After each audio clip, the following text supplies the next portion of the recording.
2024 के लिए सभी राजनीतिक दलों ने अपनी अपनी ताकत झोंकनी शुरू कर दी है। बैठकों का दौर चल रहा है, हर राजनीतिक दलों में शुरू हो चुका है।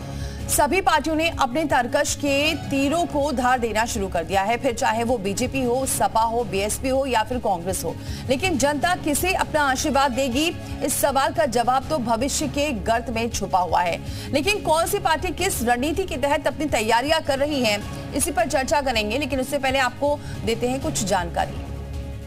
तो जो जानकारी है वो ये है कि बड़े रण की आखिरी तैयारी कर रही है। आज बीजेपी और संघ की बैठक होने वाली है। चुनावी तैयारियों पर मंथन होने वाला है। आज अखिलेश यादव भी बड़ी बैठक करने वाले हैं, जिसमें जिला अध्यक्ष भी मौजूद रहेंगे, महानगर के अध्यक्ष भी मौजूद रहने वाले हैं। बहन जी भी अब तैयारी कर रही है, यानी कि सुप्रीमो मायावती बहन जी ऐप लेकर आ रही है, लॉन्च करेंगी। बीएसपी ये लॉन्च करने वाली है 15 जनवरी को। अगले महीने प्रत्याशियों का भी ऐलान हो सकता है। चुनाव के लिए कांग्रेस तैयार है, लोकसभा सीट पर प्रभारी बनाए जाएंगे। तो इस तरह से सभी पार्टियां अब 2024 की तैयारियों में जुटी हैं और लगातार बैठकों का दौर हर पार्टी में चल रहा है, चाहे वो बीएसपी हो या फिर सपा हो। बीजेपी की तो लगातार बैठकें चल ही रही हैं। कांग्रेस की अगर बात करें तो कांग्रेस भी लोकसभा सीट पर प्रभारी बनाने की तैयारी कर रही है। तो लगातार ये बैठकों का दौर जारी है।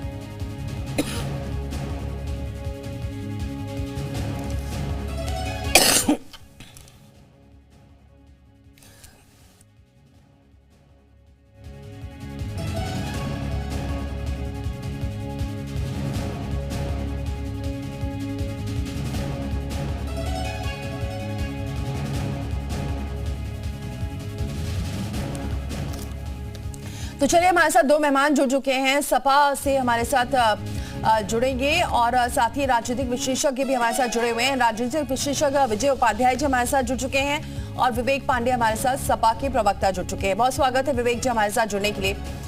विवेक जी, अब सपा ने भी पूरी तैयारियां शुरू कर ली हैं, आज बैठकों का दौर भी शुरू हो रहा है। क्या लग रहा है, कितना चुनौतीपूर्ण रहने वाला है आपके लिए 2024 का लोकसभा चुनाव? लेकर के मुद्दों के साथ जनता के बीच में जा रहे हैं और सबसे बड़ी बात है कि मुद्दों पे भाजपा बात नहीं करना चाहती है। भाजपा शुरू से केवल एक धार्मिक पिच, और सबसे बड़ी बात, आज आप विकास की बात कीजिए, रोजगार की बात कीजिए, बेरोजगारी की बात कीजिए, शिक्षा की बात करिए, चिकित्सा, मुद्दे का केंद्रीकरण केवल अयोध्या तक सीमित रखना चाहती है। लेकिन मुझे लगता है कि इस देश के चारों पीठों के शंकराचार्यों को अपमानित करने वाली भाजपा न धर्म जानती है, न मुद्दों पे काम करना जानती है, और ना ही वो किसी ऐसे अनुभव का परिचय दे पाई जिससे कि ये देश विश्व गुरु होने की दिशा में अग्रसरित हो सके।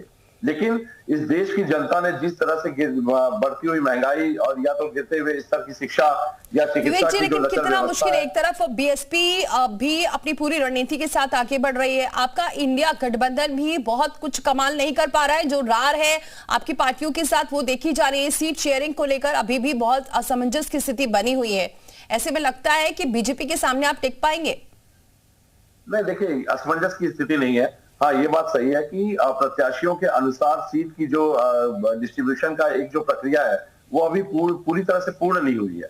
लेकिन अगर आप बात करेंगे चुनौती की, तो हमारे लिए कोई चुनौती नहीं है। अभी हमारे यहाँ होगा, कल भी हमारे यहाँ अधिवक्ता का महासम्मेलन हुआ, जिसमें कि पूरे देश से कम 2 से 2,500 3,000 से अधिक अधिवक्ताओं का जमावड़ा था। उसके पहले लगातार हर जाति हर धर्म के लोग हमारे साथ जुड़ने का काम कर रहे हैं और किसी तरह की कोई समस्या नहीं है। बसपा अपना स्टैंड क्लियर करे। बसपा की जो एक बात आ रही है बीच में, बार बार आ रही है, अगर बसपा इंडिया गठबंधन की शर्तों के साथ जुड़ना चाहती है तो हम उसका स्वागत करेंगे। लेकिन अगर बसपा इंडिया गठबंधन के साथ नहीं जुड़ना चाहती तो हमें उसके न आने से कोई समस्या नहीं है। हम अपने जनाधार के साथ आगे बढ़ने का काम करेंगे और उत्तर प्रदेश में विशेष करके भाजपा की सबसे बड़ी चुनौती हम है, न कि बसपा। ठीक है, बने रहिए हमारे साथ। उपाध्याय जी, आपको क्या लगता है इस बार कौन से ऐसे मुद्दे रहने वाले, क्योंकि पार्टियां सभी तैयारियां कर रही हैं, लगातार बैठक चल रही है, चाहे बीजेपी, सपा या फिर हम कांग्रेस की बात करें, लेकिन क्या लगता है मजबूत हो पाएंगी ये सभी विपक्षी पार्टियां? देखिए, सभी विपक्षी पार्टियां तो नहीं मजबूत हो सकती, लेकिन कोई एक विपक्षी पार्टी मजबूत हो सकती है। जैसे उत्तर प्रदेश में समाजवादी पार्टी मजबूत है, तो बीजेपी को चुनौती देने की स्थिति में समाजवादी पार्टी है और वो 37.25% वोट उनको विधानसभा चुनाव में मिला था। 111 सीट वो जीते थे, उनके अलायंस को 125 सीटें मिली थी। लेकिन जो इनके अलायंस के 2 दल थे जिनको इन्होंने सबसे ज्यादा सीटें दी थी, उन दोनों दलों का जो परफॉर्मेंस था वोट परसेंटेज में, सपा से बहुत पीछे था। तो मेरा ऐसा मानना है कि सपा बीजेपी के बाद उत्तर प्रदेश की सबसे मजबूत पार्टी है। अब सभी विपक्षी दल एक साथ मजबूत होना संभव नहीं है, क्योंकि मुद्दे क्या रह सकते हैं इस बार, क्या कौन से मुद्दे होंगे जो इस बार भारी पड़ सकते हैं? देखिए, मुद्दे तो डेवलपमेंट के होंगे, कोई मुद्दा भारी नहीं पड़ेगा। डेवलपमेंट के मुद्दे होंगे, क्योंकि जो बीजेपी है उसने सारे मुद्दों को एड्रेस किया है, और जो अपोजिशन की ओर से जो मुद्दे रखे जा रहे हैं, उन मुद्दों वही हैं जो 1947 से इस देश में चले आ रहे हैं, जिनका संपूर्ण निदान कोई सरकार नहीं कर सकती। ये विपक्ष की भाषा है, और ये विपक्ष, जब बीजेपी विपक्ष में थी तो वो भी यही मुद्दे उठाती थी, लेकिन सिर्फ यही मुद्दे पर्याप्त नहीं है। आपको बीजेपी के पन्ना प्रमुख से मुकाबला करना है। पन्ना प्रमुख का जो संगठन बीजेपी का है बूथों पे, वो बहुत मजबूत है। तो मुझे लगता है मुद्दों से ज्यादा संगठन महत्वपूर्ण होगा, और जिसका संगठन मजबूत होगा उस पार्टी को जीतने के चांसेस अपने आप बढ़ जाते हैं। ठीक है, बने रहिए सर। अब विशाल का रुख करते हैं, जी मीडिया संवाददाता जुड़ चुके हैं। विशाल, क्या अपडेट है, क्योंकि आज दो बैठक हो रही है, एक तो बीजेपी की बैठक हो रही है और दूसरी सपा की भी आज बैठक हो रही है, क्या कुछ अपडेट है आपके पास? देखिए, बीजेपी की जो बैठक है वो संघ, सरकार और संगठन तीनों की मिलकर बैठक होगी, और संघ के जो तमाम जो सरप्रवाहक हैं अरुण जी, वो आज जो है बैठक ले रहे हैं। BL संतोष जो कि लखनऊ पहुंच गए हैं इस बैठक में हिस्सा लेने के लिए, और खास बात यह है कि संगठन की तरफ से धर्मपाल सिंह और प्रदेश अध्यक्ष मौजूद रहेंगे। इसके साथ साथ सरकार के साथ ही बैठक होगी। 2 बजे के बाद मुख्यमंत्री योगी आदित्यनाथ और दोनों डिप्टी CM इस बैठक में शामिल होंगे, और इस बैठक का मकसद बिल्कुल साफ है। लोकसभा चुनाव को लेकर क्या कुछ इस वक्त तक का जो एजेंडा जो है वो तय किया गया है। कल ही कोर कमेटी की बैठक हुई थी। कोर कमेटी की बैठक में जो संयोजक हैं वो तय कर लिए गए हैं। लोकसभा प्रभारी जो है जल्द घोषित कर दिए जाएंगे। और समाजवादी पार्टी की अगर हम बात करें, समाजवादी पार्टी की आज, कल और 11 तारीख को 3 दिवसीय जो है बड़ी बैठक है। तो ये बिल्कुल साफ तौर पे देखा जा रहा है कि अब 15 फरवरी से पहले चूंकि देखिए अब जनवरी जो है 8 जनवरी का वक्त आज हो चुका है। ऐसे में अब प्राण प्रतिष्ठा कार्यक्रम के बाद तमाम जो राजनीतिक दल हैं वो चुनावी तैयारियों में पूरी तरह से जुट जाएंगे, और ये माना जा रहा है कि 15 फरवरी से पहले बसपा भी जो है वो अपने जो प्रत्याशी जो है वो घोषित कर देगी। समाजवादी पार्टी भी सीट शेयरिंग को लेकर अपना स्थिति स्पष्ट कर देगी।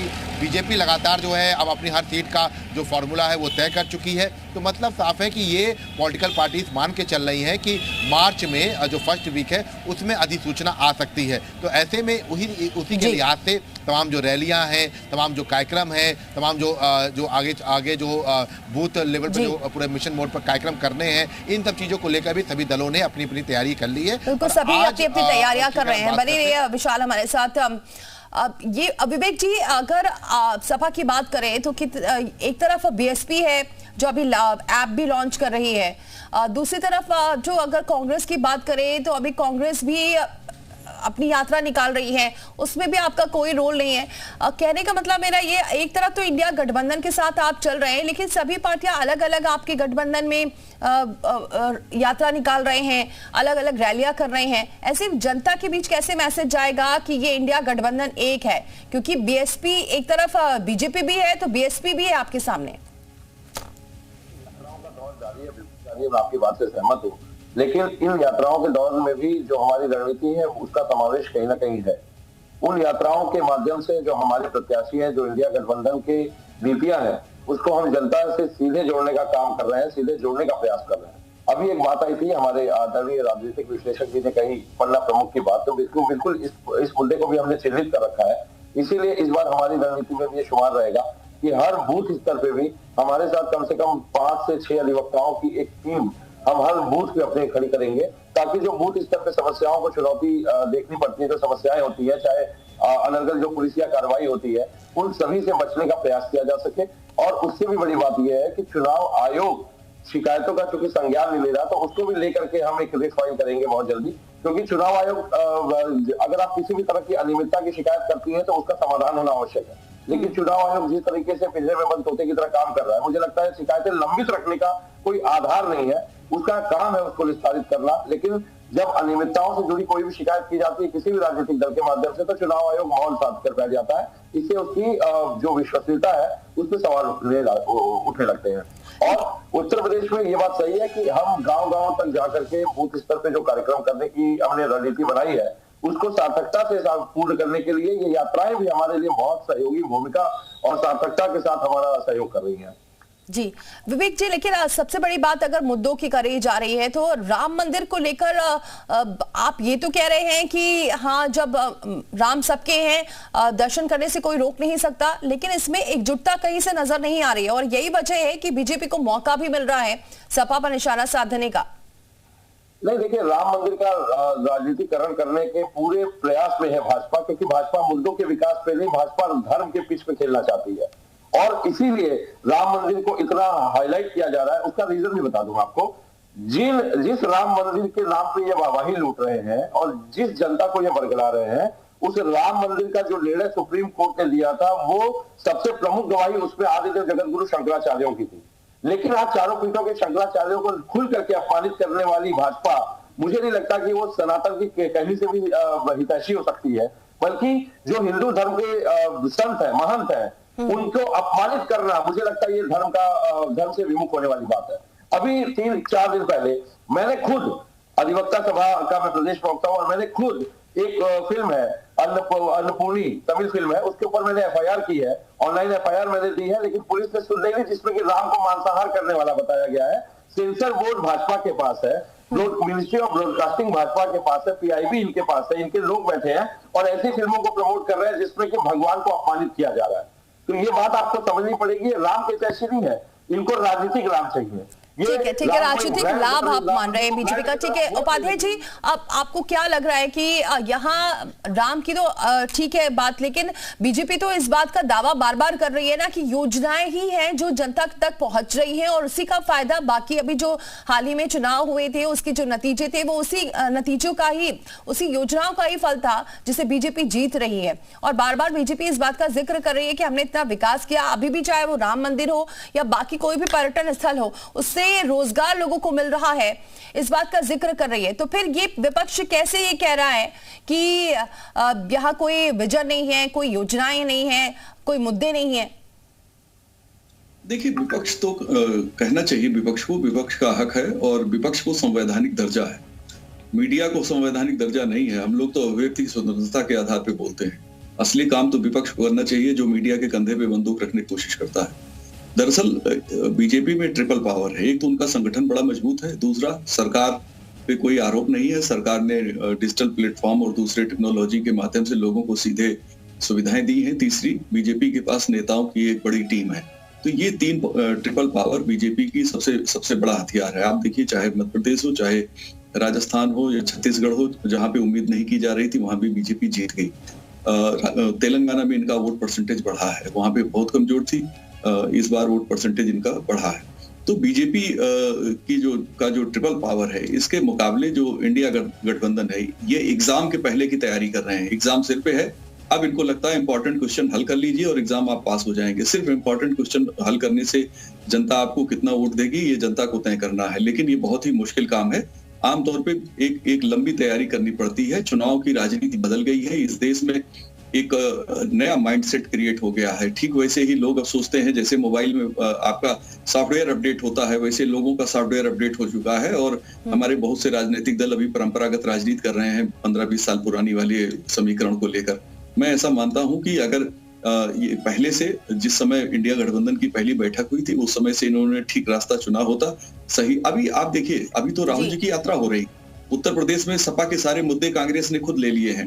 तो एक मैसेज ये भी है कि सपा के मुद्दों पर कांग्रेस राजनीति कर रही है, तो क्या वो सपा से लड़ रही है? उसकी पहली प्राथमिकता बीजेपी के सामने खुद को खड़ा करना है या बीजेपी को हराना है? तो अभी बहुत सी मुश्किलें इस अलायंस के सामने है। जो चूकेगा वो 27 उसके लिए बड़ा मुश्किल हो जाएगा और अगर 20 सीटें कांग्रेस के पास जाएगी तो 100 विधानसभा क्षेत्र से सपा का प्रत्याशी नहीं होगा। वहां साइकिल चुनाव निशान उन विधानसभा क्षेत्रों में नहीं होगा जैसा 2019 में हुआ था। इन्होंने 38 सीटों पे चुनाव लड़ा था और जिसका असर 2022 में दिखाई पड़ा।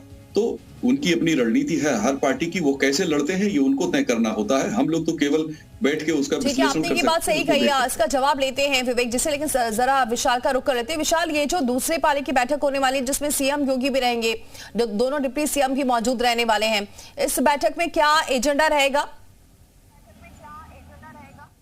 देखिए, चूंकि आगामी दिनों में तमाम जो कार्यक्रम हैं उनको अच्छे तरीके से करना है, इसके साथ साथ जो राम मंदिर प्राण प्रतिष्ठा है उसको लेकर अयोध्या में 10 तारीख की एक बैठक है, उसको लेकर भी एक रूपरेखा तैयार होगी, क्योंकि ये कहा जा रहा है कि करीब 3 महीने के अंदर जो है पूरे देश भर से 2.5 से 3 करोड़ लोग जो है दर्शन करने आएंगे और बीजेपी इसका पूरा इंतजाम करेगी। तो सीधे तौर पर चुनावी लिहाज से भी इसको बड़ा महत्वपूर्ण माना जाता है, क्योंकि ये केवल दर्शन नहीं होगा, ये एक वोट बैंक की एक बड़ी राजनीति होगी, क्योंकि जो तमाम श्रद्धालु आएंगे दर्शन करने के लिए उसका पूरा इंतजाम बीजेपी करेगी और हर ब्लॉक लेवल पर इसके लिए टीम बनाई गई है। उनके रहने की, खाने की, उनके दर्शन करने की पूरी जिम्मेदारी बीजेपी उठाएगी। तो जाहिर सी बात है कि एक बड़ा ट्रम्प कार्ड होगा और चुनाव से पहले 3 महीने तक लगातार इस तरह के दर्शन कराए जाएंगे। मतलब साफ है कि फरवरी, मार्च, अप्रैल, उसी दौरान उत्तर प्रदेश में लोकसभा चुनाव जो है चूंकि देश भर में होंगे तो उत्तर प्रदेश में भी वही माहौल रहेगा। तो ये कहा जा सकता है कि पूरे देश भर में बीजेपी इस तरह के एक वोट बैंक को जो है अपने पाले में करने की तैयारी कर रही है और इसके लिए भी